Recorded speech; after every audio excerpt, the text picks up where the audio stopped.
I absolutely love dishcloths made from Red Heart Scrubby yarn, and I need a new one. This time I'm going to demonstrate making it on a mid-gauge hobby machine so that you can learn to do it yourself. It's a little more challenging than on the bulky I usually use, but it does work.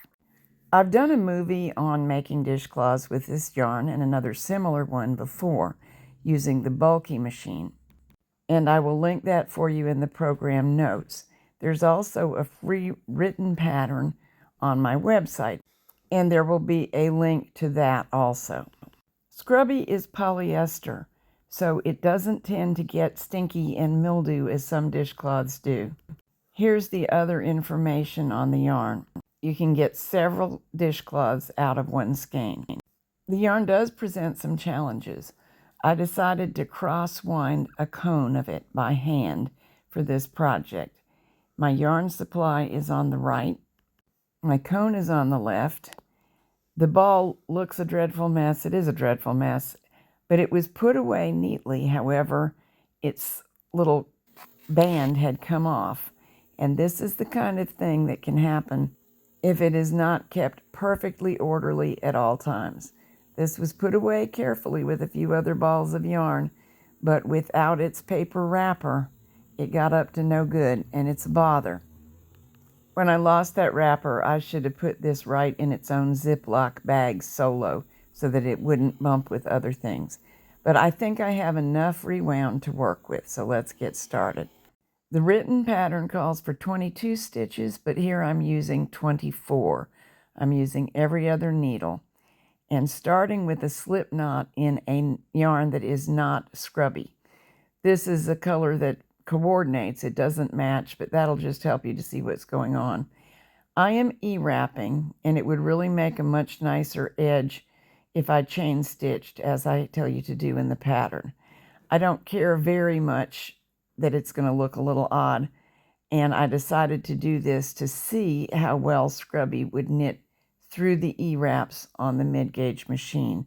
I'm using my KX 350. If you have an LK 150 or 140, you'll find it a nearly identical experience. I'm centering a weighted comb on the cast-on. This will definitely work better with a little weight. We're set so as to knit back from hold and on the largest stitch size. I'm leaving in all my mistakes so that I can correct them and you won't make them. Don't try to knit the very first main yarn row with the carriage. We'll knit it by hand and it'll go much better. And I'm about to learn lesson number 2. Very often I begin weaving in my end by knitting part of the folded over strand into the next stitch. Did not work well here at all, so I undid it and I'll have to weave it in a traditional way. I'm going to manually stitch through the cast on with the main yarn, pulling back what I think are the same size stitches as the carriage will make, and that works just fine. I'm pretty sure that some of the problem with knitting that first row with the carriage itself was that the cast-on comb didn't drop down far enough to be fully out of the way. The problem is you really do need the help of a little bit of weight for 2 reasons. All those crazy little hairs on this yarn that give it the character that we want, and because we're knitting enormous stitches. So the solution is to manually knit the first row. Now the comb will be down out of the way, and the carriage should be able to handle it from here. Another little trick that we can use is to knit a few rows back from hold. By doing that, you have done half of the work the carriage is ordinarily required to do. Usually it brings the needles forward through the stitches and then pulls new yarn back through the previous row of stitches. Here you're bringing the needles forward through the stitches. After a couple of rows where I moved all the needles forward, I thought I'd give it a shot and see how the carriage did just trying to knit on its own. At this point, I have the yarn normally threaded through the mast, but you will notice that I am ending up with some difficulty only on the end stitches. They're occasionally refusing to knit off. It might help to add more weight, but I'm reluctant to overweight a plastic bed machine.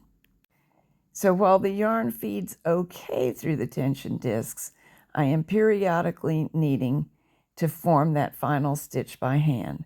So I'm going to try removing the yarn from the tensioner and behaving as though I were knitting on one of the Bond family of knitting machines, which will mean letting the yarn just feed through without any tension on it. I can lift up, get the slack out manually, and whoops, see this coming? You'll see in a minute it does cause me a problem, and there it is. I didn't spot it quickly enough. Now, I do know from experience that knots knitted in kind of tend to hide in this fabric because it's so hairy, so it won't create a real problem for me, but it could have caused a jam or damage, so it would have been best to catch it. Now, at the end of every row, I need to manually remove the slack. I am still frequently checking and pulling down to make sure that the fabric is forming and not hanging up on anything. But it's actually going very well. I am not adding any tension whatsoever to the yarn as it passes through the machine, the carriage actually. I'm just removing slack at the end of the row. Of course, this yarn is both quite large for a plastic bed mid-gauge machine and quite hairy, and it is also quite stiff. So it's not surprising that we need to give it a little extra care and attention to make it work. But the machine is not under great stress. If it were, I would call halt to the project. But look, I played yarn chicken and I won. Now back to the alternate yarn, and you could choose one that was a better match than mine is, and it would be more subtle. I'm knitting one row of the smoother yarn for ease of binding off, and I'm binding off with the transfer method.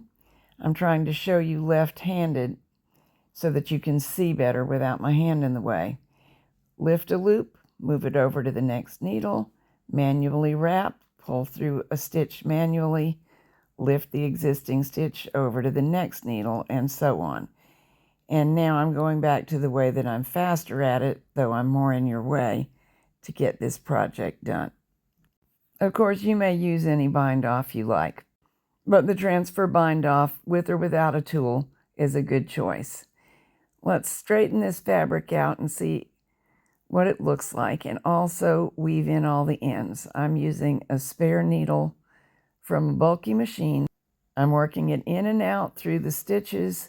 I'll grab both yarn tails, there's one from each variety of yarn, and pull them on through. And every yarn tail in the project will be treated in the same way. They disappear pretty nicely.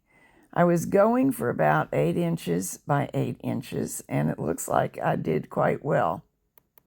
This is 24 stitches by 31 machine-made rows, plus that one I knitted by hand. The fabric fills in nicely if you do what I'm doing, or you can even comb or brush it, but you've got to be careful with that. The scratching of the surface is freeing the little strands that got caught in the stitches. Do it both back and front. The written pattern on my website is almost identical, just a little bit smaller, and it does not go into the detail that I just did about how to handle the project on a mid-gauge hobby machine. So I hope this will help you enjoy this wonderful yarn. By the way, these cloths are incredibly durable. The last one I had I made 2 years ago, and it's not worn out, but I'm going to have to throw it out because we broke a glass in the sink. And the same thing that makes this such a great scrubber makes it possible that it will have held on to little shards of glass, and that would be too dangerous to scrub with.